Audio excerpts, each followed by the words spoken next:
తిరుమల వెంకటేశ్వరరావు కిసాన్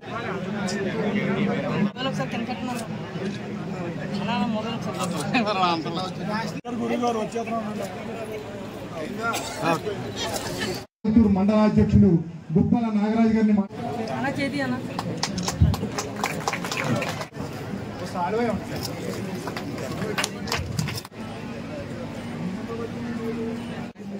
కృష్ణప్రసాద్ గారిని ప్రసంగించవలసిందిగా కోరుచున్నాం. వ్యక్తి ఆయన చాలా మంచి వ్యక్తిత్వం ఉన్నట్టు.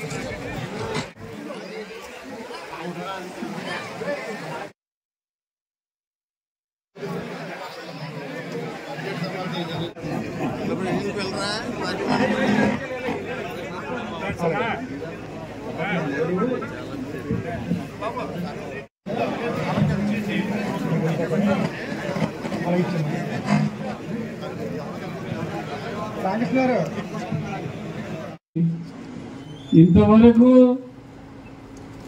మన ప్రాంతంలో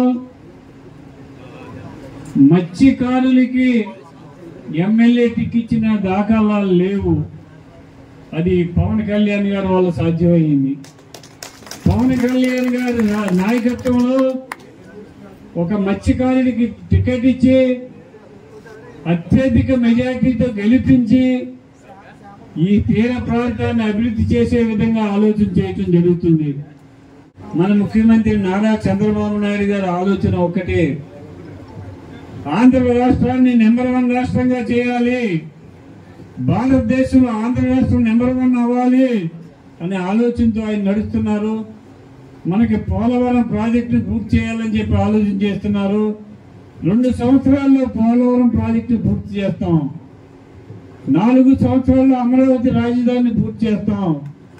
ఇవన్నీ చేసి మన రాష్ట్రాన్ని ఆంధ్రప్రదేశ్ అంటే నెంబర్ 1 ఆల్ఫాబెటికల్ ఏ అంటే ఆంధ్ర, ఏ అంటే ఫస్ట్, నెంబర్ 1గా చేయడానికి మేమందరం కూడా ఆలోచన చేస్తాం. మీ ఎమ్మెల్యేలుగా వచ్చింది మీ మీద పెత్తనం చేయటానికి కాదు, మీకు సేవ చేయటానికి. పేలిపాలెం బీచ్తో పాటు అక్కడ చినగొడపాలెం దాటిన తర్వాత పూడు అనే గ్రామం దగ్గర ఒక బీచ్ ఉంది. దాన్ని కూడా అభివృద్ధి చేసినట్లయితే మన తీర ప్రాంతం బ్రహ్మాండంగా అభివృద్ధి చెందుతుంది. దానికోసం ఇక్కడ నాయకర్ గారు, భీమవరం నుంచి నేను, పెడల నుంచి కృష్ణప్రసాద్ నాయకత్వంలో మన తీర ప్రాంతాన్ని బ్రహ్మాండంగా అభివృద్ధి చేసుకుందాం. చాలా సంతోషంగా ఉంది. ఈ రోజున మీ అందరి యొక్క ఆశీస్సులతోటి మరి పగలనక రాత్రనక కష్టపడి మరి మా అందరినీ కూడా గెలిపిస్తూ జరిగింది. 5 సంవత్సరాలు మనందరం కూడా చూసాం. దుర్మార్గమైనటువంటి పాలనే మరి రాష్ట్రంలో మనందరం కూడా చూసాం. ఈ రోజున ప్రజలందరూ కూడా ఒకతాటి పైకి వచ్చారు. మనందరం కూడా కష్టపడ్డాం, మరి విజయాన్ని సాధించాం. ఈ రోజున మరి ఈ విజయాన్ని ప్రజలందరూ ఏదైతే కోరుకున్నారో, ఏదైతే ప్రభుత్వాన్ని ప్రజలు కోరుకున్నారో దాన్ని అందించాల్సినటువంటి బాధ్యత మనందరి మీద, ఇక్కడ ఉన్నటువంటి నాయకులందరి మీద ఉందని చెప్పి మేము తెలియజేస్తా ఉన్నాను.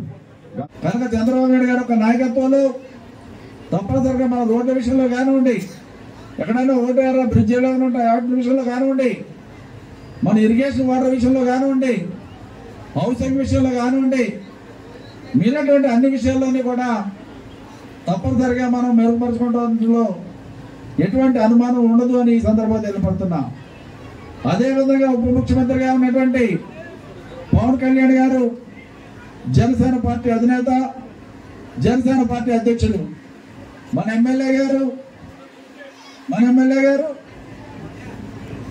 జనసేన పార్టీ ఎమ్మెల్యే గారు అంటే పవన్ కళ్యాణ్ గారు మన డిప్యూటీ చీఫ్ మినిస్టర్గా ఉన్నటువంటి పార్టీ నుంచే మన శాసనసభలో మనకు ఉన్నటువంటి విషయాన్ని ఇక్కడ మనం అందరూ కూడా గమనించాలి. ఇది కూడా చాలా మనకి చక్కటి శుభ పరిణామం అని ఈ సందర్భంగా నేను అందరూ తెలియపడుతున్నా. ఆయన కూడా మనం చూస్తుంటే ఆయన ఆలోచన ఎలా ఉందంటే ఏదో చేసేది అసలు గంట లేట్ అవడానికి వీరలేదు. రోడ్లన్నీ వేసేయాలి, వారంలో నెలల్లో 6 నెలల్లో రోడ్లన్నీ వేసేయాలి, సంవత్సరంలో స్కీమ్లన్నీ కట్టేయాలి, 2 ఏళ్ళు ఎక్కడో కూడా ఆంధ్ర రాష్ట్రం అంటే ఎక్కడో అమెరికా దాని బాబులే కనబడాలి అనేటటువంటి ఒక ఖచ్చితంగా ఉన్నటువంటి ఉప ముఖ్యమంత్రి మన పవన్ కళ్యాణ్ గారి సందర్భంగా నేను మీ అందరికీ కూడా తెలియపడుతున్నా. అన్నీ ఉన్నాయి, అల్లి నోట్లో చెందున్నట్టు ప్రభుత్వం వ్యతిరేకం కాదు, పని అవ్వదు. ప్రభుత్వం ఓకే, పని అవ్వట్లేదు. దాన్ని అంటే మీకు తెలుసు కదా, మన జమీందారు భూముల విషయం ప్రధానంగా మన కాళీపట్నం రెవెన్యూ డివిజన్లో మనకు ఉన్నటువంటి అన్ని గ్రామాల్లో ఎవరికి ఏవి కూడా అడగరు, ఏవి కూడా చేయమని అడగరు. చేస్తే జమీందారు భూముల్ని మాకు శాశ్వత హక్కు కల్పించండి అన్న ఒకే ఒక కోరిక ఈ కాళీపట్నం రెవెన్యూ డివిజన్లో ఉన్న అన్ని గ్రామాల కోరిక అయినటువంటి విషయాన్ని కూడా ఈ సందర్భంగా నేను మీ అందరికీ తెలియపడుతున్నాను. ఎట్టి పరిస్థితుల్లో కూడా ఈ కాళీపట్నం భూములు రిజిస్ట్రేషన్ జరిగే విధంగా పూర్తి హక్కులు మన రైతాంగ సోదరులందరికీ కూడా ఉండే విధంగా చేయాలంటూ దానికి తప్పనిసరిగా చేస్తాం. సుబ్బారాయుడు గారు, రామరాజు గారి సహకారంతో ఏదైతే 7,500 ఎకరాల భూమిని కాళీపట్నం ప్రజలందరికీ కూడా అందించే విధంగా, పట్టాలు అందించే విధంగా నేను పూర్తిగా మీ అందరికీ సహకరిస్తానని చెప్పి నేను ఈ సందర్భంగా మీ అందరి తరఫున తెలియజేస్తున్నాను. అంటే చాలా దారుణమైన విషయం అది. భూమి మనకున్న ఆ భూమి హక్కు లేని పరిస్థితి మరి ఇక్కడ ప్రజలందరూ కూడా ఉండడం కూడా చాలా దారుణం. ఎందుకంటే ఇక్కడ ప్రజలందరూ కూడా, మనందరూ కూడా ఆర్థికంగా చిన్న స్థాయి వ్యక్తులే.